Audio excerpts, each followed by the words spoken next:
হুঁশিয়ার হুঁশিয়ার হুঁশিয়ার দর্শকরা হুঁশিয়ার হুঁশিয়ার হুঁশিয়ার হুঁশিয়ার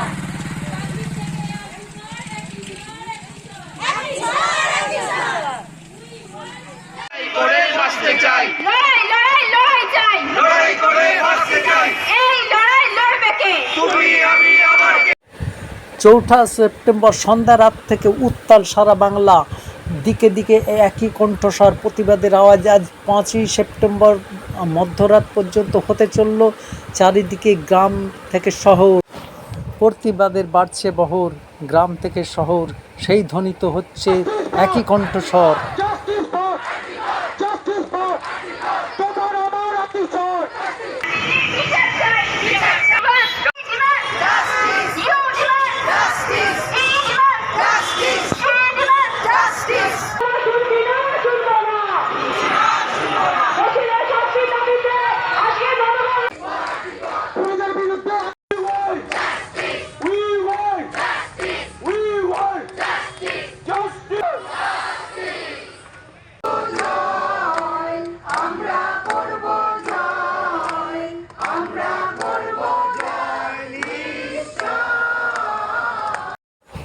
জুনিয়র ডাক্তারদের আবেদনে রাত 9টা থেকে 10টা পর্যন্ত যে সর্বত্র আলোর বন্ধের আবেদন ছিল, গ্রামীণ হাওড়ার বাউড়িয়া বুড়িখালিতেও তার ব্যাপক সাড়া মিলেছে। ব্যবসা ও বাড়ির বিস্তীর্ণ এলাকায় আলো বন্ধ, অন্ধকার দেখা গেল।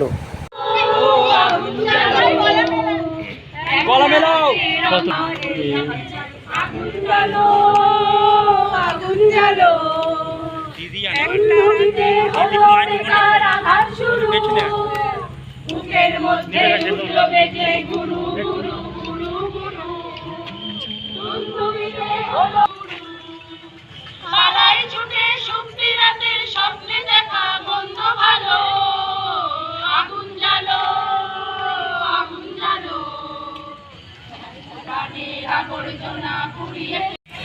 এটা কতটা কর্মসূচি হলে, কারা উদ্যোগ নিলে এবং কিভাবে কর্মসূচিটা কমপ্লিট হলো? জুনিয়র ডাক্তারদের ডাকে আজকে আমরা কোনো সংগঠন বা কোনো পার্টি বা কিছুর নাম মানে কিছু থেকে উদ্যোগ নিয়ে আমরা 5 জন বন্ধুরা উদ্যোগ নিয়েছিলাম যে আমরা বাউরিয়া 5 নম্বর টিকিট কাউন্টারের ওখান থেকে স্টার্ট করবো, ওখানে জমায়েত করবো 8টা থেকে 10টা, যেহেতু 8টা থেকে 10টা টাইম ঘরে লাইট অফ করে বাইরে রাস্তায় মিছিলে অংশগ্রহণ করা এবং হাতে মোমবাতি বা প্রদীপ নিয়ে, সেটার জন্য আমরা 8টার সময় জমায়েত করেছিলাম বাউরিয়া স্টেশনের 5 নম্বর টিকিট কাউন্টারে। সেখান থেকে আমরা সাধারণ মানুষ একত্রে জড়ো হয়ে বুড়িখালি এবং তারপরে কালীতলা কালী মন্দির অব্দি এসে মিছিল করে, এবং আমরা যেরকম ভেবেছিলাম যে যতজন হবে তারপরে মিছিল শুরু করে আরও বহু মানুষ একত্রিত হয়ে যোগদান করেছে স্বতঃস্ফূর্তভাবে, এবং আরও একটা মিছিল আমাদের সাথে যোগ দিয়েছে মোমবাতি নিয়ে। আমরা শেষ পর্যন্ত এই কালীতলাতে মানববন্ধন করে আজকে প্রোগ্রাম শেষ করি। মানুষ কিভাবে সাথ দিয়েছে? মানববন্ধনে সাধারণ মানুষ ইচ্ছায় আমাদেরকে করেছে, রাস্তা থেকে অনেক মানুষ যোগ দিয়েছে, এবং আমরা যখন মানববন্ধন করেছি তখন আমাদের মানে কেউ বিরক্ত করেনি এবং সবাই স্বতঃস্ফূর্তভাবে আমাদের সহযোগিতা। বাউড়িয়া বুড়িখালি থেকে মৌলি।